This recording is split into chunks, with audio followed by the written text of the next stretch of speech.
Well, seeing as everyone's been talking about the Genshin Impact Spiral Abyss, I guess it's time for me to chime in and give my opinion on things. But for this video, I don't want to talk about the new Spiral Abyss. I actually want to talk about the downfall of Genshin Impact Spiral Abyss. Now, what do you mean by downfall? Well, I myself have believed that the Genshin Impact Spiral Abyss has been pretty bad for a very, very long time. I would say near about 10 to 15 patches, the Genshin Impact Spiral Abyss has not been enjoyable, fun, intuitive, design-wise, great, none of that has been good. Because as you may be able to believe, every single patch, something's wrong. Every single patch that we have a new Spiral Abyss, something's been wrong. You'll always notice that there is a group of people that complain about it, and it's quite valid complaints. Usually it's going to be about a certain flaw, a certain enemy composition, a certain enemy design, something like that. There's going to be some sort of complaint every single patch.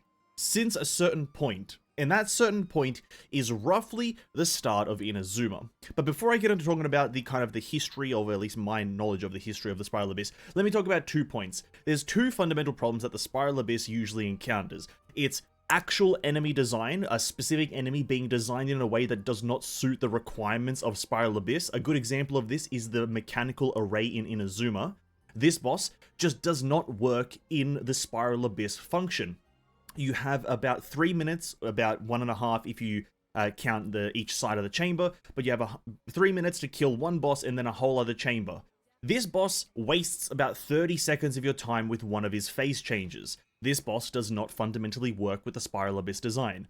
Other good examples are the mechanical worm in the underground chasm, and a bit of the Magu Kenki, but that's a minor example. So that's one problem with the Spiral Abyss, and the second problem is the composition of general flaws. Not so much the actual enemies inside them, but the composition, the selection of enemies given to us at any given time. A good example of that is right now the Chamber 1, Floor 12, which consists of, I believe, or is it Chamber 2? Pardon me, I don't actually know the exact chambers, but I believe it's Chamber 1 or Chamber 2, which has a double Cryo Abyss Lecter and a Hydro Abyss Lecter, causing a permafreeze comp. That's not a great composition. That's really bad, actually. The enjoyment factor is in the negatives. And another one is actually Chamber 3, Floor 12, or Chamber 1, sorry, Floor 12. Oh god, I don't know how to word these things. The final chamber of the final thing, which consists of the Elemental Beasts. The Elemental Beasts just suck as a boss design. None of them are ever interesting, to be quite fair with you. None of them are a good design. So that's a bad design and a bad composition because there's 2 of them at the same time. 4 in total. 2x2, it's very bad design. And those are the 2 main fundamental problems with Genshin Spiral Abyss, is actual enemy design, as well as overall floor composition. So, with that kind of outlined as what I think the main problems are, you'll now know what I talk about as I go through the downfall of where I believe, or at least how the downfall of Genshin Spiral Abyss started. So, that pulls us back to the start of Inazuma, or roughly that beginning of Inazuma feel. Now, the problem at the start of Inazuma, and throughout most of Inazuma that we experienced with the Spiral Abyss, was the incessant addition of bosses to the Spiral Abyss. It was a very, very strong addition of just boss, boss, boss. Sometimes you'd have a back-to-back boss in Chamber 1, half 1 and half 2. Sometimes it would be Chamber 3, Part 1, Part 2. Sometimes it would be only the Part 2 of all chambers, and then Part 1 would be all ad phases. They do different compositions of just bosses, and it would never work. Sometimes it would be triple bosses. It's just terrible. Now, the reason it's terrible is because some bosses, again, just aren't made for Spiral Abyss. And this was the beginning. Mechanical Array was the biggest contributor to this statistic. The Mechanical Array was added, and nobody enjoyed it. I believe it was in the Spiral Abyss for 3 patches in a row. Don't quote me on the actual details, but something along those lines, and nobody was having fun. It's a terrible boss for that game mode, and that's pretty much it. There was a few patches where it wasn't there, and those patches were mostly fine, but then that's when a few other bosses come in, like the mechanical worm from the underground of Sumeru, or underground, sorry, of the chasm. That boss came out, and that's even worse than the mechanical array, and that was in the Spiral Abyss for a few Spiral Abyss resets. And that wasn't a great design, because obviously that boss spends 40 minutes underground, and you have like 3 seconds left to kill it. That's not a great design choice either. And there's a few other contributors to this. In my opinion, sometimes the Thundering Manifestation can be a great contributor depending on your RNG of ability usage, because that is also a massive factor with bosses being added to the Spiral Abyss, is if their ability usage is based on RNG, like the Thundering Manifestation, it's generally RNG.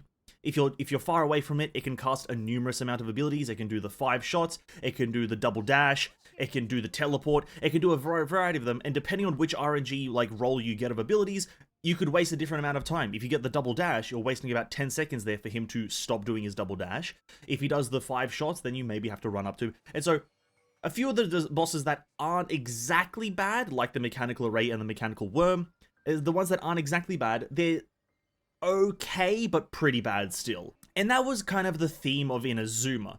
The theme was just bosses, bosses, bosses. The composition wasn't too bad for the general flaws. You'd find just mainly Kairagi, and then maybe like an occasional Mirror Maiden sometimes. It wasn't the worst thing, but it wasn't enjoyable, mainly because the Mirror Maiden and some of these other like bulkier enemies are a bit kind of odd to fight. Mirror Maiden teleports away and has about 5 billion HP, and the Kairagi do an exorbitant amount of damage with obviously you have to kill them at the same time mechanic.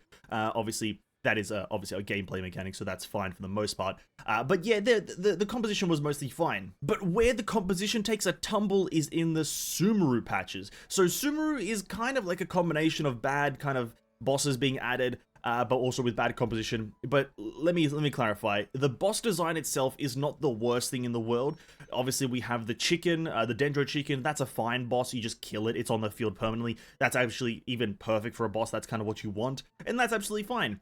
But then the composition will be absolutely abhorrent. So a big thing that you'll notice is that enemies are much more spread out. You'll see enemies on the left side, or the right side, the back side, the front side, this side, that side, up side, west side. Enemies are spread out all over the place. Now you might believe that this pushes for the idea of using a CC heavy character, something like a Venti, Kaza, or Sucrose, but they're actually a bit far too spread out, and all the enemies tend to be ranged units. Now, I'm absolutely unsure why miHoYo did this kind of design of spreading the enemies out and making them kind of very tedious and annoying to kind of engage with, but that is something that you'll see consistently throughout all of the kind of the resetting portion of Spiral Abyss, all throughout Chamber 9, or Floor 9 rather, to Chamber 10, Floor 10, I can't remember what the fuck they're called anymore, but all throughout that, you'll just see, like, the fungi and the eremites, rather, being spread out throughout the whole arena, and it's just a tedious task, not an engaging task, but a tedious task to run from one corner of the arena to the other corner of the arena, just to kill one enemy. Now, once you get into the later stages, you don't have much more of a placement problem with the enemies, but more so a specific enemy is just, or specific collection of enemies is just really counterintuitive.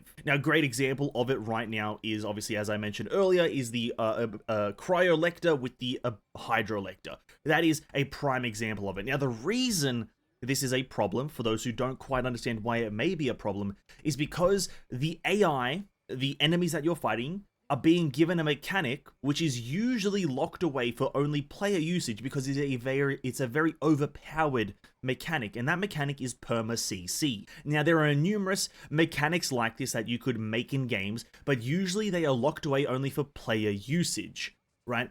And that's because they are overpowered. Now imagine this. Imagine if the AI could cast elemental skills and elemental bursts to the same caliber, and elemental buffs to the same caliber that the player could. Imagine if the enemies could actually cast their own Bennett bursts. Imagine if they could have their own Tri-Karma purifications. Imagine if they could have their own Yelan ultimates, right? There's a reason certain things are locked away behind only player usage. It's because it's an overpowered mechanic when used against the player, and mostly fair to slightly overpowered when used by the player, because the enemies are already overpowered as is, because they are AI, unstaggerable, massive HP, massive damage. When you give them mechanically an overpowered modem like perma-freeze, you encounter an unfun mechanic. Now, it is doable. For the people that are kind of come in and just say, oh, I did it within 3.4 seconds, I killed all of them. Actually, I 45 starred my Spiral Abyss, I'm actually world first. Nobody gives a shit, right? Nobody gives a shit. It is doable. Everyone can do it. I've done it as well. It's doable. But doable does not mean fun. Much like popularity does not mean quality, right? Those two things are the same. just because it's doable does not mean it's fun and engaging. You can make this much, much better. Now, how would I make it much, much better? Well, I would, if I gave it like an ounce of a thought, probably not give fucking permafreeze. Make it a superconduct physical thing where it's a damage dodging mechanic, right? Instead of having the hydro and cryo, make it electro and cryo, and then they have melee units all around, so if you get superconducted and then get hit by melee attacks, you'll die. There you go, instantly fixed and made much better.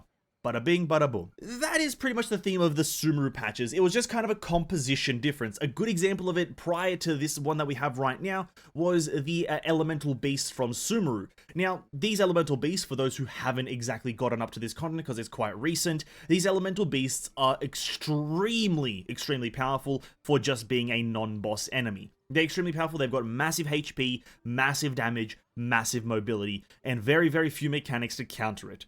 And they're, now, again, don't quote me exactly, but prior to this patch, I believe it was one Spiral Abyss prior to this one, there was a floor where you fight 3 of them, or 2 of them, or 3 back-to-back, or 2 back-to-back, at floor 12, level 100. It was very, very, very bad. The composition was very bad, and because these enemies are designed for a 1v1 situation, and anytime you fight them in the overworld, it's a 1v1 situation, when you couple them at max level, and also like, you know, together, multiple elements, mobility, it doesn't end up being an overly great fight. And those are primarily the kind of the ideas that go into the Spiral Abyss being ruined.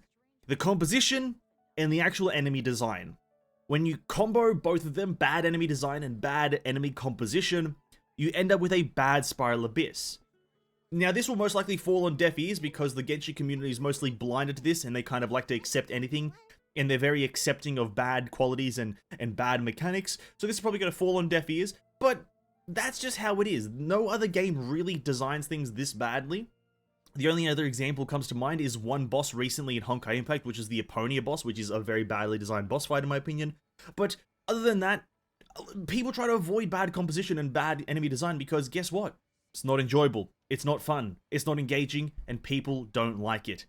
But that's been this video.